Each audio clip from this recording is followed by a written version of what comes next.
Halo, Assalamualaikum warahmatullahi wabarakatuh. Ketemu lagi dengan saya, Zeki Ombana, spesialis saraf. Tentunya di channel yang memberikan informasi kesehatan dan gaya hidup.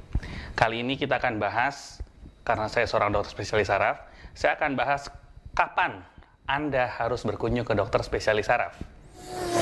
Jadi yang pertama harus kita bedakan dulu antara saraf dan jiwa. Karena memang kenyataannya saya sendiri pun di praktek hari-hari, meskipun udah mulai jarang, tapi suka ada orang yang menganggap adalah saraf adalah gangguan jiwa. Padahal itu adalah dua hal yang sangat berbeda.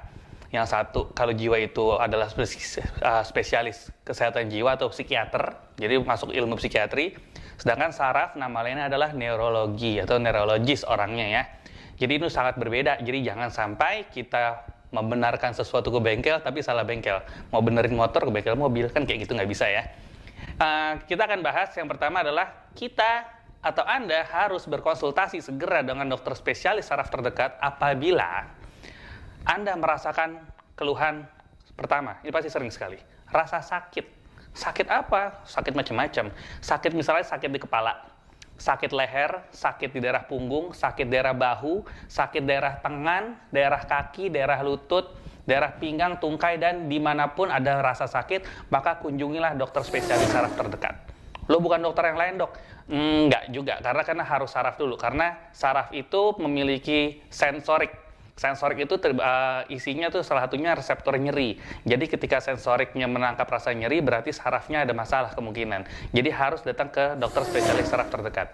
Yang kedua, apalagi selain rasa sakit, yaitu apabila Anda mengalami kelemahan. Kelemahan di sini bisa dianggap sebagai kelumpuhan, artinya pokoknya kekuatannya, powernya kurang deh ya. Baik itu tangan, kaki, sebelah kanan doang, sebelah kiri doang, bawah doang, atau atas doang. Pokoknya kalau mengalami kelemahan atau power tenaganya mulai berkurang, langsung ke spesialis saraf. Kemudian apalagi? Kesemutan. Ini sering sekali ya. Jadi kesemutan ini rasanya nggak enak. Kadang kita anggap suatu hal yang enteng. Kalau misalnya kesemutannya setelah kita duduk bersila, oke lah mungkin wajar. Tapi kalau bukan bersila atau terhimpit atau terikat, tapi kok kesemutan, hati-hati. Lalu apalagi? Kebas. Kebas atau mungkin teman-teman tahu ya, kebas, baal, mati rasa. Jadi tiba-tiba ngerasa kayaknya kok tebel rasanya gitu. Itu harus segera ke dokter spesialis saraf karena ada sesuatu yang terjadi dengan saraf Anda. Lalu apalagi? Kram. Kram kalau pada saat berolahraga kurang stretching mungkin masih kita bisa maklumi, tapi kram yang terjadinya saat bangun tidur, saat kita jalan, atau saat hal-hal yang istilahnya tidak semestinya itu muncul kram, kok kita kram, hati-hati juga. Lalu gangguan keseimbangan.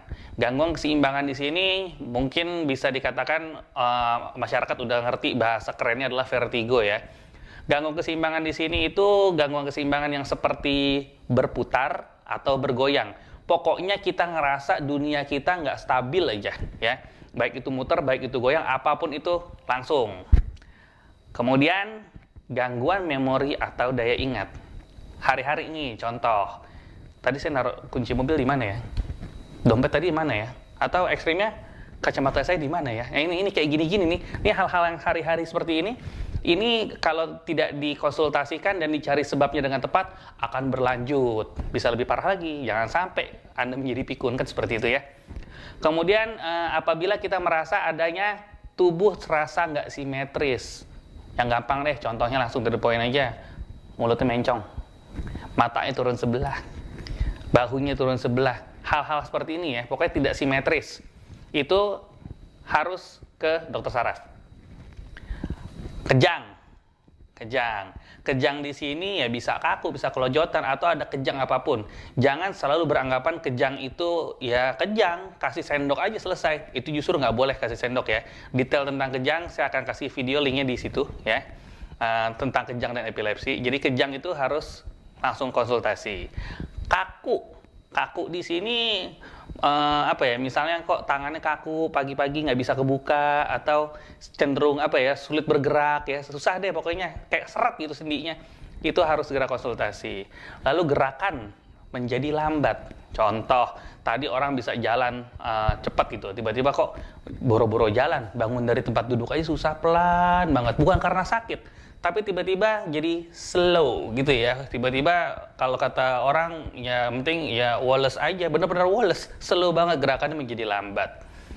Lalu gerakannya tidak terampil. Contohnya tidak terampil adalah seorang yang biasanya bisa memakai kancing baju, tiba-tiba kok pakai kancing baju susah banget ya, sampai nggak bisa sama sekali.